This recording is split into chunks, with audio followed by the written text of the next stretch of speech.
नमस्कार, मैं doctor Satish Mishra, physiotherapist. आप सभी को फिजियोथेरेपी डे की शुभकामनाएं। और मैं थोड़ा सा जागरूक करना चाहूँगा फिजियोथेरेपी को लेकर के। बहुत सारी भ्रांतियाँ हम लोगों के बीच में हैं कि फिजियोथेरेपी मसाज वाला है, कि फिजियोथेरेपी सिर्फ एक्सरसाइज हाथ पैर हिला के चला गया, या फिजियोथेरेपी से कुछ होता नहीं है, ये तो बस ऐसे ही कराओ। होता क्या है कि आपका ये बेस्ट एक्सपीरियंस कैसा रहता है फिजियोथेरेपी ट्रीटमेंट के दौरान, ये आप उस अपेक्षा को लेकर के तुलना करते हैं। अगर कभी आप एक अच्छे थेरेपिस्ट को देखना या उसको फील करना या उसकी थेरेपी क्या है, वो किस तरीके से अप्रोच कर रहा है, वो कंडीशन के बारे में जान रहा है या नहीं जान रहा है, जो आपकी जिसके लिए आप थेरेपी लेने जा रहे हो उस कंडीशन के बारे में उसको पता है या नहीं पता है, इन चीज़ों की जांच पड़ताल भी आप कीजिए।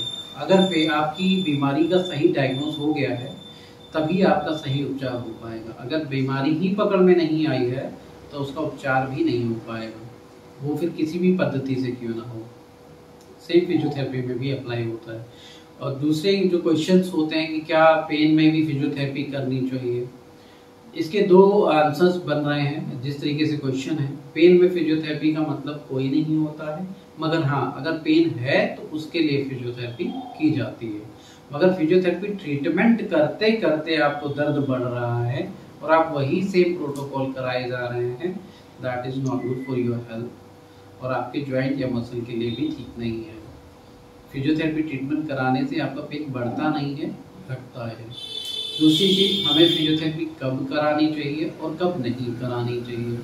फिजियोथेरेपी कराने का मतलब ही यही है, आपकी बॉडी में किसी भी तरह की डिफॉर्मिटी क्रिएट हो रही है, चाहे वो जॉइंट की हो, चाहे वो मसल की हो, चाहे किसी तरीके से आपको पेन हो रहा हो, तो आप उसको एक बार फिजियोथेरेपी कंसल्टेंट से कंसल्ट कराएं।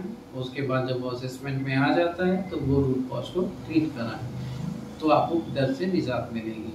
और कब नहीं करानी चाहिए, जब आप फिजियोथेरेपी कराने जाते हैं तो आपके कुछ गोल्स सेट किए जाते हैं कि इतने दिन में ये पेन कम होगा, इतने दिन में जॉइंट ऑफ मोशन आ जाएगा, या इतने दिन में आपका ये वर्क जो रुका हुआ है या जो मोशन रुका हुआ है वो रिगेन हो जाएगा। तो जितना भी दिन का आपका सेशन अलॉट होता है या प्लान होता है, आप वो सेशंस कराएं। उस सेशंस में अगर आपकी रिकवरीज प्लान हो रही हैं, अचीव हो रही हैं, तो एक्सटेंड करें। फुल रिकवरी आपकी हो गई है जो आपने डिसाइड की थी, तो आप फिजियोथेरेपी बंद कर सकते हैं।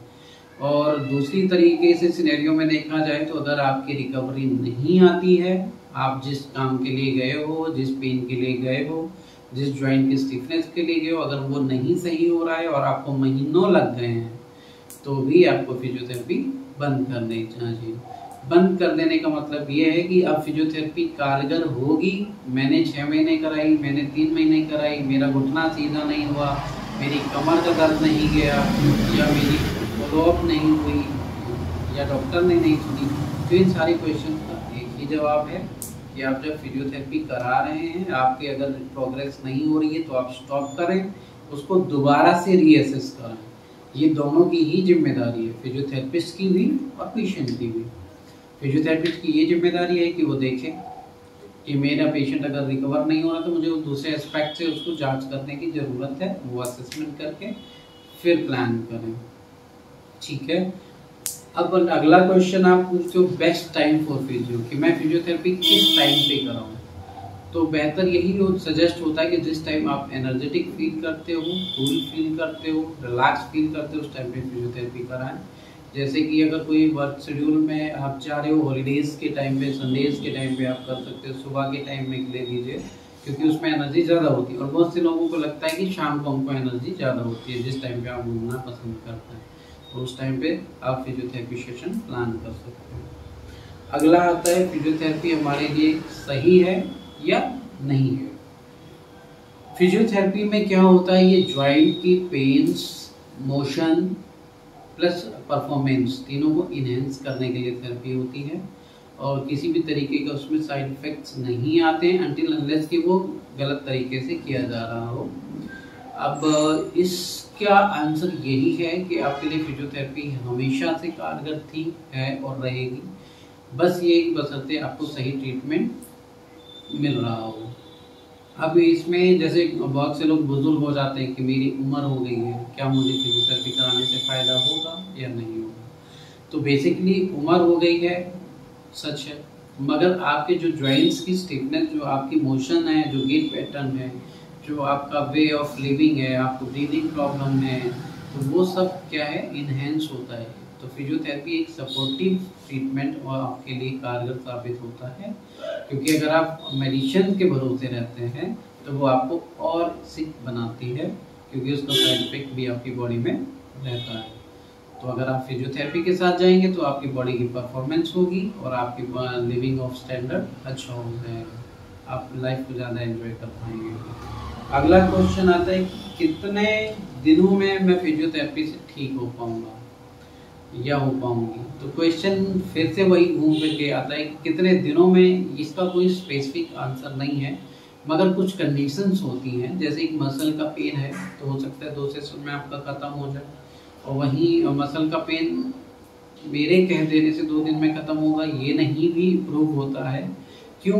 क्योंकि एक पर्सन बहुत वीक है, जिसका डाइट भी प्रॉपर नहीं चल रहा है, उसका स्टैंडर्ड भी वो नहीं है कि वो पूरी तरह से खा पी पाए, और एक पर्सन है कि जो बिल्कुल तरीके से हष्ट पुष्ट है और उसकी बॉडी परफॉर्मेंस जीरो है, कोई एक्टिविटी नहीं है, बस खाना है और सोना है, और बॉडी पेन हो रहा है।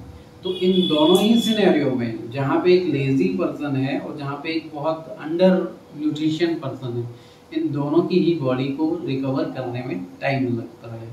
और जो हेल्दीएस्ट पर्सन है, रेगुलर रूटीन में रहते हैं, वर्किंग में हैं, तो उनकी बॉडी जल्दी से रिगेन करती है। तो इस तरीके से body to body, person to person आपकी जो रिकवरी फेज है वो वेरी करता है। तो जब आप असेसमेंट कराते हैं तो उस टाइम पे आपको एक फिक्स डेट मिल जाती है, इतने दिन में, इतने ड्यूरेशन में आपको रिकवरी फेज हो जाएगा।